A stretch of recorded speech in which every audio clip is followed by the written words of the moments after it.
productivity is something we all strive more for. And obviously, particularly in January, people set New Year's resolutions, but deep work is very much something that can instantly benefit.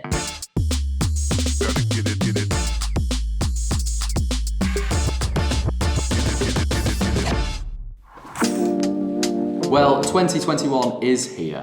We've said goodbye to the festivities that rounded off 2020 and hello to a brand new year and therefore naturally a brand new us. We'll have all set some new year goals, then fairly quickly remembered what's still going on in the world and rubbed a few of them off. But one that seems to remain on everybody's list is the challenge to manage our time better. Now, here at Journey Further, this has been a super hot topic over the past couple of weeks.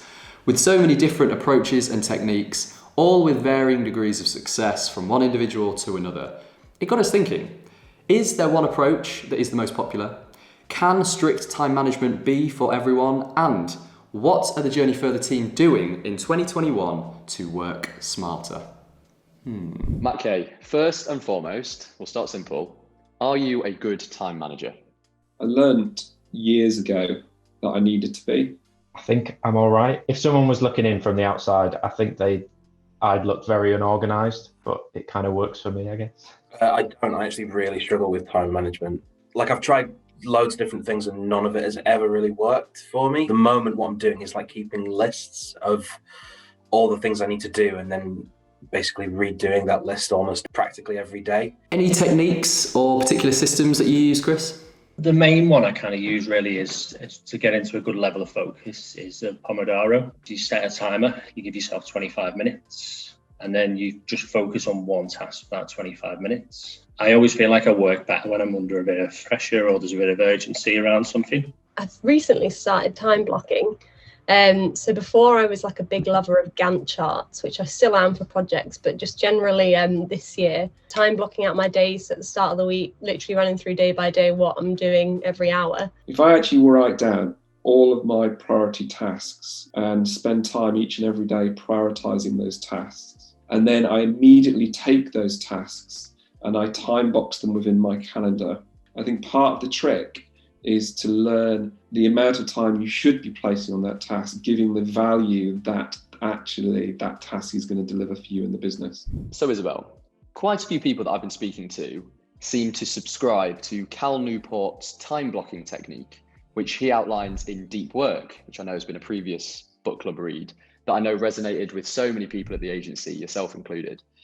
You and Robin presented a fantastic Learn Together about it last week. For those who may not know, what is time blocking all about? So instead of having your day and then having a to-do list that you just got to race through and get as much done as possible, he suggests that you should look at the day as kind of a list of time blocks, and instead go, well, what can I do in that time? What's going to be the most effective thing for me to get done? So don't focus on the tasks, focus on the time you have. Ultimately, what I took from the book is you've got about 3 hours a day of deep work capability as a human being. So think about what time of day works well for you. Think about how you can batch respond to emails, turn off your phone. And the reason why deep work is so important is that we are knowledge workers. And as artificial intelligence and systems play a bigger role in reducing some of the admin work that we do, we've got to produce better work or we're just going to reduce our value in the market.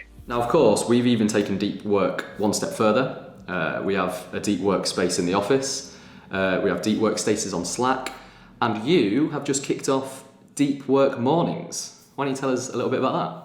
Yeah, so for every morning in January, we're going to be running a 9 till 10 slot where you can log on to Zoom, show your face, say hello. So for anyone who's feeling a bit isolated at the moment or kind of needing some adult connection, if you've got lots of kids running around, and then set yourself to mute and get on with that task for an hour. And it's a way for us all to hold ourselves accountable. And I think it's certainly, I've personally needed that connection and that accountability. Finally, I want to talk to you about the managers and makers schedule. This is an observation that managers typically block their time into 1 hour segments because of meetings and things like that.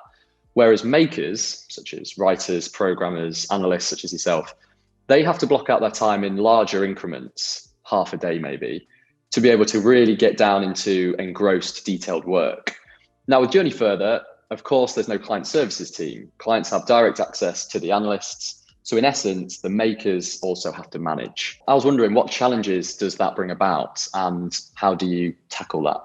Yeah, I think that's something that, to be honest, is challenging, and it has been at all the agencies I've worked at, and particularly in paid. So many different variables. You know, one day you can be waiting for the whole day and have quite a bit of free time for clients or other agencies to send you what you need, and then it classically all comes in at once, and you've got loads on your plate. So it's a bit of a roller coaster, and I think because of that, I'm very guilty of breaking things down into hour blocks and being much more of a manager than a maker. But equally, the maker role is very important, and it's something I have been putting more focus on recently. It's never really been discussed at previous agencies, but obviously Journey Further put a massive focus on that. There's techniques that have helped, like making sure that certain days are booked out for certain things. So Mondays are always for reports, and we try and get the meetings in fewer days rather than kind of breaking up the rest of the day, so we do have time to actually get into the deep work. So what I'm trying to do is keep all my meetings and calls Monday to Wednesday, and then my Thursday and Friday are as free as possible, and they are going to be my project times. Waking up, looking at your calendar at 9 a.m. and seeing a couple of clear days, knowing that you can really get your head down, really focus, it really, really helps. It's a really good feeling, and that's what the big change I'm going to make this year.